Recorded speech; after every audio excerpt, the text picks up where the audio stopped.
점수 잡는 Hackers. 여러분 안녕하세요. 해커스 일본어 박혜성입니다. 자, 오늘은 다 같이 단문 첫 시간이라서 단문 팁 그리고 실력 따지기 문제를 풀어보는 시간을 가지도록 하겠습니다. 자, 먼저 단문이라고 하는 파트에서 어떤 문제가 출제되는지를 좀 설명을 드릴게요. 자, 단문에도 출제되는 글의 장르가 조금 여러 가지인데 가장 많이 보시는 글이 여기 있는 것처럼 에세이 글입니다. 그래서 에세이라고 하는 게 좀 글이 소프트한 글이기는 합니다. 근데 그렇긴 하지만 논설문처럼 글을 쓴 이유가 좀 더 뚜렷한 그런 글입니다. 그러니까 무슨 말이냐 하면 이를테면 내가 내 어릴 적의 추억에 대해서 막 이야기를 하고 있어요. 근데 갑자기 웬 추억이라고 생각할 수 있지만 내가 그 추억을 통해서 얻은 교훈이 있는데 그게 바로 이것입니다. 라는 식으로 글의 맨 앞이나 맨 뒤에 이렇게 주장처럼 글쓴이의 소감이 보통은 한 문장씩 들어가 있습니다. 그래서 그런 부분을 여러분께서 잘 파악을 해주셔야 되고요. 그리고 보통은 중후반부에 좀 이렇게 특징적인 것들, 그러니까 주장으로 봐도 괜찮을 것 같은 그런 문장들이 들어가 있는 경우가 많습니다. 그래서 그 후반부를 좀 이렇게 주의 깊게 보셔야 되고요. 자, 그리고 에세이 글의 경우에 다테가키라고 해서 세로로 적혀진 글이 가끔씩 출제가 됩니다. 그래서 이렇게 세로로 글이 출제가 되면 어디서부터 읽어야 하냐면 이렇게 가셔야 됩니다. 오른쪽 맨 위부터 시작해서 아래로 내려오시고 다음 줄 가시고 이런 식으로. 그래서 오른쪽에서 왼쪽으로 가시는 것이 일반적입니다. 자, 그래서 그 점을 참고를 해주시면 될 것 같고요. 실제로 문제가 어떻게 출제되냐 이런 문제들이 나옵니다. 그래서 히시아노 칸가이니 아오노와 도레까 필자 생각에 맞는 것은 어떤 것인가. 그러니까 즉 필자 생각은 무엇인가. 혹은 두 번째 문장요. 필자는 시슌기をどのように考えているか. 필자는 사춘기를 어떻게 생각하는가입니다. 그러니까 필자가 그 글을 사춘기에 대한 글로 썼겠죠. 그러니까 그 대상을 어떻게 바라보고 있는지 필자의 논지를 얘기를 하는 거겠죠. 한편 이런 글도 많이 나옵니다. 실용문이라고 되어 있는데 이런 거예요. 예를 들면 아파트 1층에 엘리베이터 점검 공지. 그래서 몇 월 며칠에는 엘리베이터를 못 타십니다. 근데 시간은 언제부터 언제부터라서 만약에 엘리베이터를 꼭 쓰셔야 된다면 A 엘리베이터 말고 옆 초소에 있는 B 엘리베이터를 쓰실 수 있으니 그쪽을 이용하시라. 예를 들면 이런 것들. 그래서 공지글 안내문 같은 것들이 많이 나옵니다. 그래서 정보를 전달하는 글이기 때문에 그 글을 쭉 보면서 맥락을 좀 파악하시고 왜 이 글을 썼지? 그런 걸 잘 보셔야 됩니다. 그래서 그 선택지 내용이랑 요거 아래 적혀져 있는 그 글 내용이랑 이렇게 매칭을 잘 시키는 그런 연습을 하기 위해서 실용문을 내는 것입니다. 자, 그래서 이를테면 어떤 문제가 출제되는가 하면 고도의利用についてこのお知らせは何を知らせているのか. 예를 들어서 강당 이용에 대해서 이 안내문은 뭘 안내해주고 있는가. 예를 들면 이런 것들이 출제된다는 거죠. 자, 그리고 정답을 고르실 때의 팁을 좀 드리자면요. 정답이 반드시 본문에 나온 단어랑 똑같은 단어로 주지는 않아요. 그래서 아까도 1강에서도 제가 말씀을 드렸다시피 좀 비스크레한 단어인데 약간 변형을 시켜서 가지고 온다든지 아니면은 세 글자로 압축할 수 있는 단어인데 그걸 되게 길게 풀어서 설명을 해놓는다든지 이런 장치들을 많이 사용하는데 워낙에 사고력을 요하는 시험이기 때문에 이런 장치를 많이 씁니다. 그래서 예를 들어서 자, 본문에는 이렇게 적혀 있어요. 초시を伸ばすためには 장점을 더 끌어올리기 위해서는 まず自分の短所は何かという観点から長所を見つける必要がある라고 해서 나의 장점을 잘 이제 발전을 시키려면 일단 내 단점이 무언지를 라는 관점에서 장점을 바라봐야 될 필요가 있다. 그 말인즉슨 단점을 잘 알아야 장점도 잘 발굴할 수 있다. 뭐 이런 내용인 것 같아요. 그렇게 적혀 있는데 이거를 선택지에서 어떻게 가지고 오냐 하면 이렇게 적어놔요. 自分の短所がわからなければ長所は活かせない. 이렇게 되어 있어요. 내 단점을 잘 모른다면 장점을 잘 활용할 수 없다. 이렇게요. 그래서 단점 혹은 장점 같은 키워드는 그대로 들어가되 그 옆에 이렇게 서술하는 단어들이 다 바뀌어 있어요. 근데 그렇지만 이 글을 잘 이해한 사람이라면 아, 이게 비스무리한 문장이군. 그러면 나 선택지로 이거 골라도 무난하겠네. 라는 생각을 할 수 있어야 된다는 거죠. 이런 식으로 선택지가 많이 출제가 되니까 주의해 주시고요. 자, 그 다음에 네 번째입니다. 여러분, 글을 읽다가 미아가 되시면 안 됩니다. 자, 그래서 한 번 읽을 때 꼼꼼하고 정확하게 봐야 돼요. 이게 워낙에 글이 조금 난이도가 있기 때문에 이렇게 막 이거 뭐야? 막 어떻게? 하면서 당황해서 너무 여러 번 글을 읽으면 시간을 너무 많이 잡아먹게 돼요. 근데 사실 우리가 단문이라서 글이 짧은 글임에도 불구하고 여러 번 읽어버릇하면 그 뒤에 있는 장문이나 뭐 주장 이런 것들을 어떡할 거예요? 너무 길잖아요?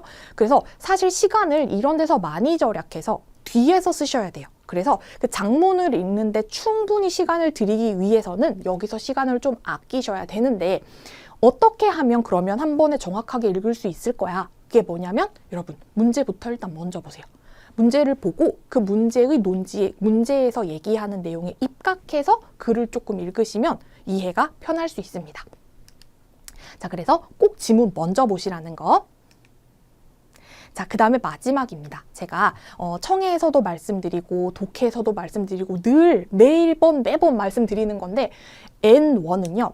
특히나 다른 급수에 비해서 워낙에 어휘가 좀 독특해요. 그러니까 이거는 아카데믹하기도 하지만 실제로 회사에서 쓰기도 하고 워낙에 좀 내용이 복잡해요. 그렇기 때문에 거기서 나오는 예를 들면 여기도 있지만 뭐 언어, 예술, 뭐 문학, 역사, 뭐 사회 문제 아주 다양한 내용들이 폭넓게 출제되는데 어휘가 미리 준비가 안 되어 있으면 읽을 때마다 고생을 할 거예요. 그렇기 때문에 그 우리 N1 부록으로 달려있는 암기장, 단어 암기장을 꼭 사전에 미리미리 좀 보시고 공부를 하셔서 단어를 눈에 익혀두시면 빠르게 독해를 하는데 도움이 되겠죠.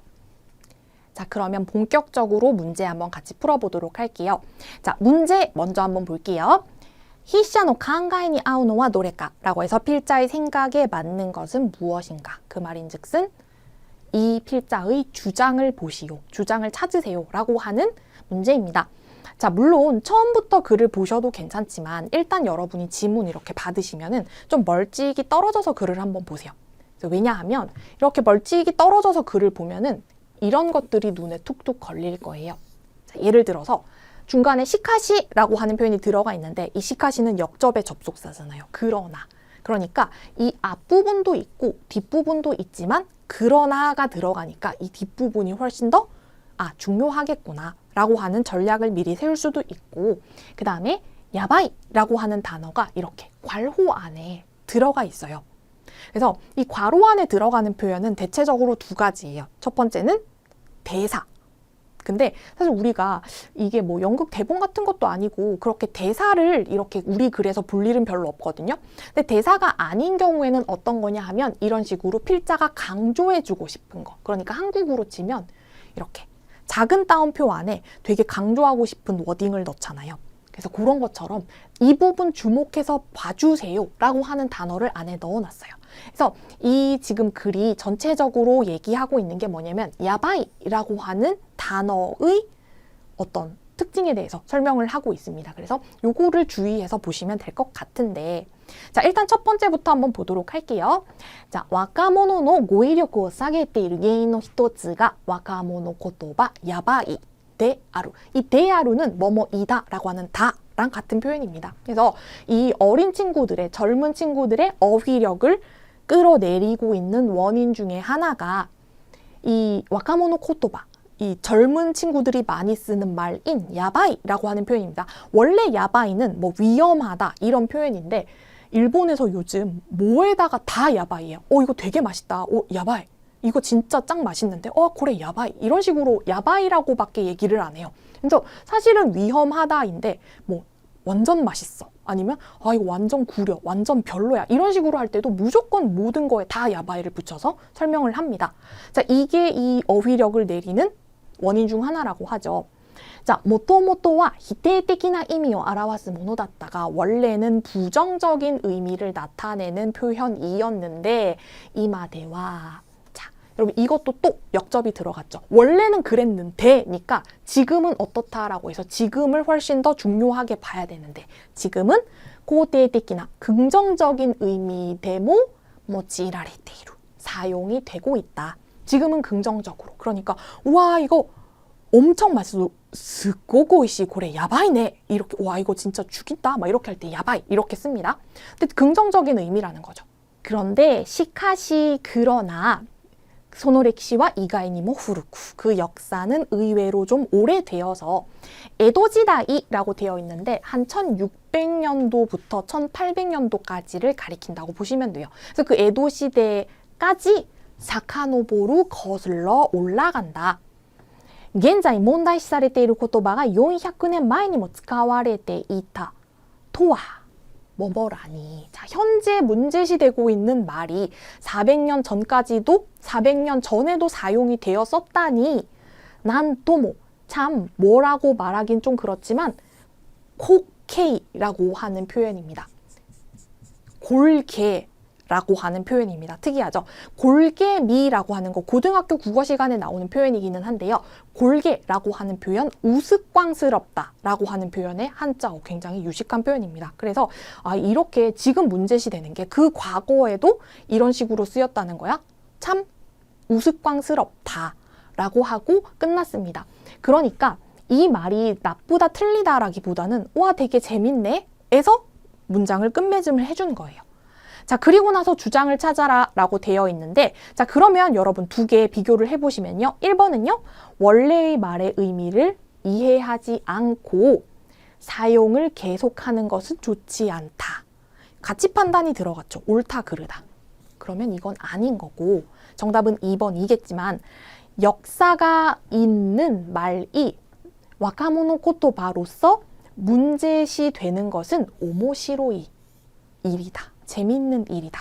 본문에서 코케라고 하는 그 코케라고 하는 좀 우스꽝스럽다라고 하는 단어를 이렇게 준 거죠. 오모시로이. 그러니까 완전히 같은 단어는 아니지만 어감이 비슷한 단어로 좀 바꿔서 쓴다. 이게 N1의 특징이다.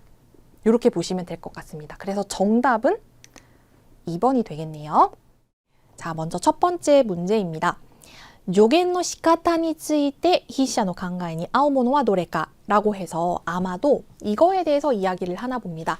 조언을 하는 방법에 대해서 필자의 생각과 일치하는 것을 고르라 라고 되어 있습니다. 그래서 구체적으로 조언을 어떻게 할 것인지 라고 하는 구체적인 미션을 줬기 때문에 이 미션에 맞춰서 본문을 한번 보면 될 것 같은데 자, 단어 몇 가지만 보고 가도록 하겠습니다. 자, 1번에 있는 아이테오 세메나이, 세메루라고 하는 표현요. 책망하다, 탓하다 라고 하는 동사이고요.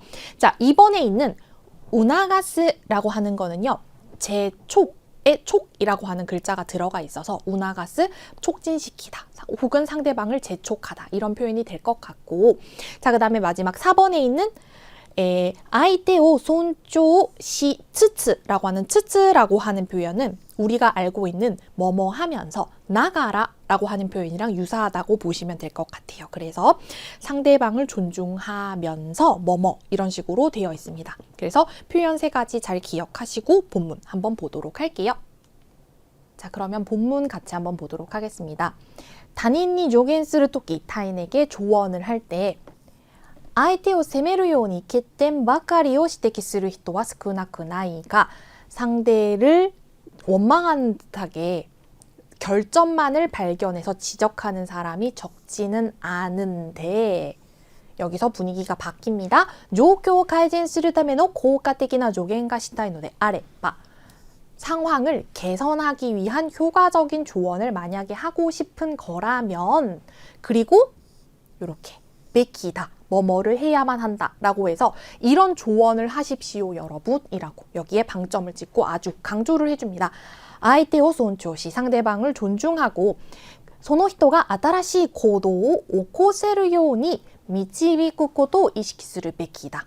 이 베키다라고 하는 표현 뭐뭐 해야만 한다라고 하는 표현이죠. 그래서 상대방을 존중하고 그 사람이 새로운 행동을 오코스, 고노 오코스라고 하는 거 행동을 일으키다. 그러니까 어떤 행동을 하다라고 하는 표현인데 새로운 행동을 할 수 있도록 미치비쿠라고 하는 거 이끌다, 인도하다라고 하는 표현이죠. 그래서 내 말로 하여금 그 상대방을 새로운 행동으로 이끌 수 있도록 의식을 하게끔 해야 한다라고 합니다. 그리고 이것도 물론 여기까지 이미 중요한 게 다 나왔지만 그런데 중요한 것은 한 번 더 얘기를 해주죠. 困っている人がそのことについて自ら積極的に考えることができるような言葉をかけること라고 얘기합니다. 미즈카라라고 하는 표현, 스스로라고 하는 표현이고 고토바오 카케루, 말을 걸다 라고 하는 표현인데 중요한 것은 난처한 사람이, 그러니까 문제에 처해 있는 사람이 그 점에 대해서 스스로 적극적으로 생각할 수 있도록 말을 잘 해줘야 된다 라고 얘기를 하죠. 그래서 내가 고쳐주는 게 아니라 내가 넌지시 뭔가 따뜻한 말을 해줌으로 인해서 상대방이 그걸 듣고 아, 내가 뭘 바꿔야지 라고 해서 스스로 행동을 바꾸는 거예요. 그걸 유도하는 게 조언자의 역할이라는 거죠. 자, 그리고 이뽀대 한편으로라고 얘기하니까 여기서도 또 글의 방향이 바뀝니다. 자, どうすればいいかを具体的に予言しすぎるのも相手を尊重していないという点では欠点の指摘とあまり変わらないので注意が必要だ. 즉 이것도 좋지 않다라고 하는 조언인데 여러분 이 동사의 앞에다가 스기로 붙이는 표현 너무 뭐뭐하다니까 사실 과유불급이라고 한국어에서도 얘기하는데 넘치는 건 항상 좋지 않아요. 그래서 이 동사에 뒤에 스기루가 붙어 있으면은 너무 과한 거기 때문에 요게 붙어 있으면 좋다는 의미가 아니에요. 그래서 어떻게 하면 좋을지를 구체적으로 조언을 너무 하는 것도 너무 자세히 알려주는 것도 상대방을 존중하고 있지 않다. 라고 하는 점 때문에 결점을 지적하는 것과 그다지 차이가 없기 때문에 주의해야 된다. 그러니까 너무 자세히 알려주는 것도 오히려 좋지 않다라고 얘기를 해줬습니다. 자, 그러면 조언 방법으로서 가장 적당한 것은 여기죠. 그러니까 상대방 스스로 뭔가를 할 수 있도록 내가 말을 던져주는 것, 존중해서 말을 던져주는 것이죠. 자, 그러면 46번 정답은요? 2번 찾으실 수 있겠죠. 효과적인 조언이라고 하는 것은 상대방이 스스로 생각해서 행동할 수 있도록 오코세루, 오코스라고 하는 표현 썼었는데 여기서는 고도 데키루 행동을 할 수 있도록 우나가스, 재촉하는 것 혹은 촉진하는 것. 그쵸? 내 말로 인해서 상대방을 움직이게 해야 됐어요. 2번이 정답 찾을 수 있겠죠?